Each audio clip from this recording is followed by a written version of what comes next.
వెంకటేశాయ. నేను మీ అన్నమయ్యను. ఈ కలియుగ దైవం అఖిలాండ కోటి బ్రహ్మాండ నాయకుడైన ఆ శ్రీనివాసుని అద్భుత లీలలను దివ్య గాథలుగా మీకు వినిపించడమే నా ఈ చిన్న ప్రయత్నం. ప్రతి కథలోనూ నా స్వామి చూపిన ఒక మహా అద్భుతాన్ని మీరు తెలుసుకుంటారు. రండి, ఆ గోవిందుని లీలామృతంలో మునిగిపోదాం. నా స్వామి అయిన వెంకటేశ్వరునికి కానుకలు సమర్పించే విషయంలో రాజులకైనా పేదలకైనా ఒకటే పరీక్ష ఉంటుంది. అదేమిటంటే భక్తి. ధనం ముందు భగవంతుడు తలవంచడు, భక్తి ముందు తప్పక తలవంచుతాడు.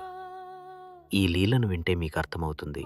ఆ రోజుల్లో ఈ పవిత్ర కొండల చెంతే కురువరతి నంబి అనే గొప్ప భక్తుడు జీవించేవాడు.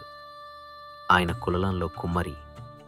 నంబికి ధనం లేదు, అధికారం లేదు, కానీ నిష్కల్మషమైన భక్తి ఉంది. ఆయన ప్రతిరోజు మిగిలిపోయిన మట్టితో వెంకటేశ్వరుని విగ్రహాన్ని చేసి దానికి మట్టి పూలనే సమర్పించి పూజించేవాడు.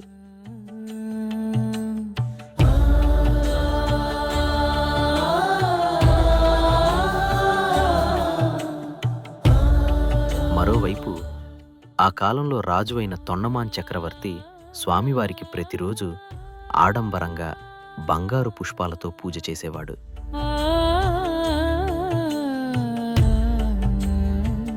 ఒకరోజు రాజు ఆశ్చర్యపడ్డారు. తను సమర్పించిన బంగారు పుష్పాలు మాయమై వాటి స్థానంలో అద్భుతంగా చెక్కిన మట్టి పుష్పాలు ఉండడం ఆయన గమనించారు. ఎంత నిఘా పెట్టినా ఆ వింతకు కారణం రాజుకు తెలియలేదు.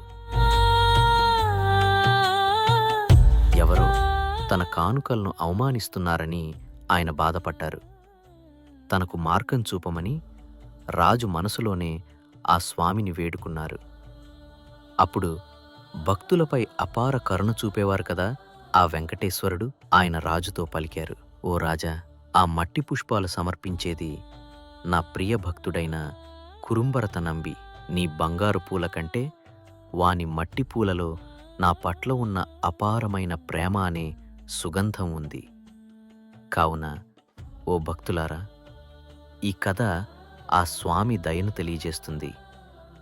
లోకం ధనాన్ని విలువ చేస్తుంది, కానీ లోకానికే పతి అయిన ఆ వెంకటేశ్వరుడు అశాశ్వతమైన సంపదను లెక్క చేయడు.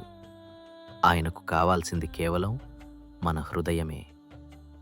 ఈ లీలను కీర్తిస్తూ మీ నిష్కపటమైన భక్తిని స్వామికి సమర్పించండి.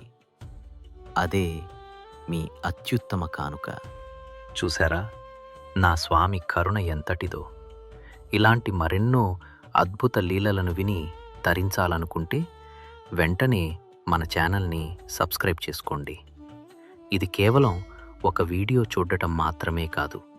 ఈ దివ్య గాథలను మీ కుటుంబ సభ్యులకు, మిత్రులకు షేర్ చేయటం ద్వారా మీరు కూడా స్వామి సేవలో భాగస్వాములు కావాలని నేను మనస్ఫూర్తిగా పిలుపునిస్తున్నాను.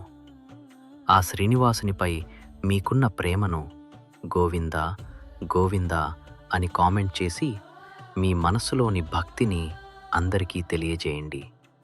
ఆ వెంకటేశ్వర స్వామి దివ్య మహిమను అందరికీ పంచుదాం. సకల శుభాలు పొందుదాం. ఓం నమో వెంకటేశాయ.